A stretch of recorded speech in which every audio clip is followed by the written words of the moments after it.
Okay, for 410, they want us to graph these two lines and then see where they intersect, right? They're going to intersect at, well, they're both lines, so at most they're going to intersect at one point or possibly not intersect if they were parallel, right? So let's see, y equals negative x plus 2.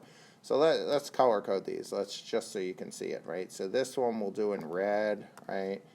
And this one we'll do in green, right? Okay. So let's do y equals negative x plus 2. The y-intercept is at 2, and it has a slope of negative 1, right? So it goes down by 1, by 1, by 1.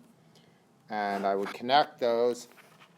I'll try my best to connect them, right? But it's hard, right? On an iPad, that's pretty bad, right? And then this one goes up.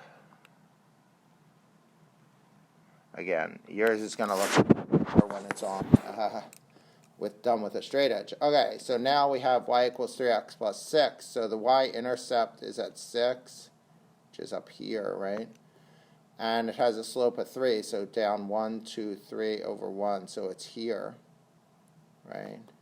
And that is going to be the point of intersection, right? So it's going to look like that.